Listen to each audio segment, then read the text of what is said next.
లేకపోతే చారిత్రాత్మకమైన సినిమాలు చూస్తే, కోడెనాగు లాంటి సినిమాలు చూస్తే కులాన్ని ఎట్లా విడగొట్టాలో తెలుస్తుంది.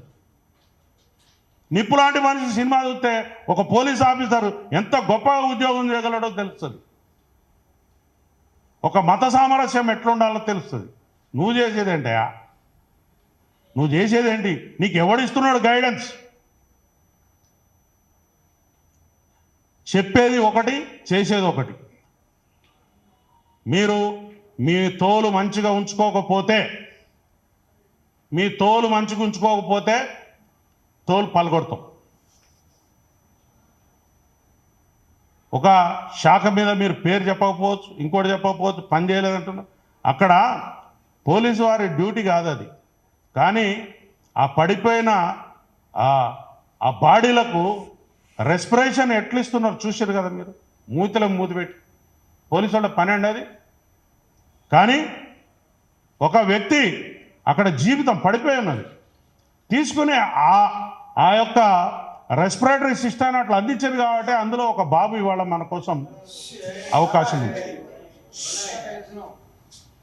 సో మై ఫ్రెండ్స్, దయచేసి నేను ఈ పత్రికా ముఖంగా, మీడియా ముఖంగా నేను మన వాళ్ళకి చెప్పేది ఏంటిదంటే, ఒక గొప్ప సందేశాత్మకమైనటువంటి సినిమాలను మనం ప్రోత్సహిద్దాం. సందేశాత్మకమైన సినిమాలు చాలా ఉన్నాయి, ప్రోత్సహిద్దాం.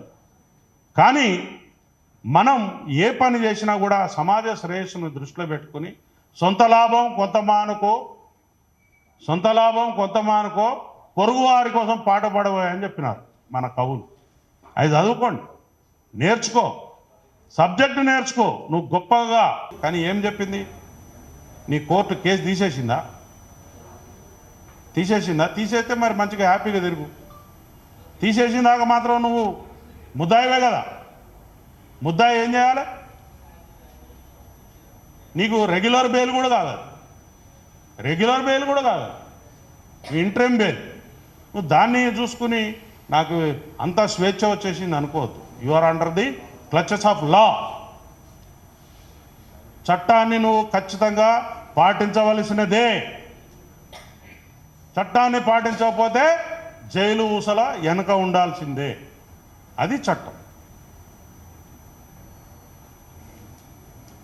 మీరేమన్నా మాకు చుట్టమా? మీరేమన్నా మాకు శత్రువా? మీరేమన్నా మాకు లేకపోతే పాలోడా, పగోడా? ఏమున్నది మీతో మాకు?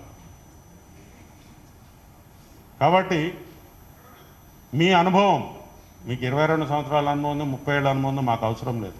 కానీ మీరు చట్టాన్ని మాత్రం ఖచ్చితంగా గౌరవించాల్సిందే. మీది ఏం కేసు అండి? ఇట్లాంటి కేసులు ప్రతిరోజు పదుల సంఖ్యలో రిపోర్ట్ అవుతాయి. You are one of the accused. ఇట్లాంటి కేసులో నువ్వు ఒక నేరస్తునివి మాత్రమే.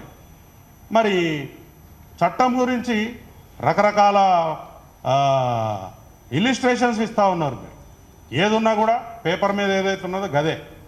పేపర్ మీద లేని దాని గురించి మనం పట్టించుకోవాల్సిన అవసరం లేదు. నిన్న నువ్వు పదే పదే నాకు ఆ కుటుంబం మీద బాధ్యత ఉన్నది, ఇది ఉంది, అది ఉంది, పైసలు పెట్టి ఎంతమందిని కొంటావు?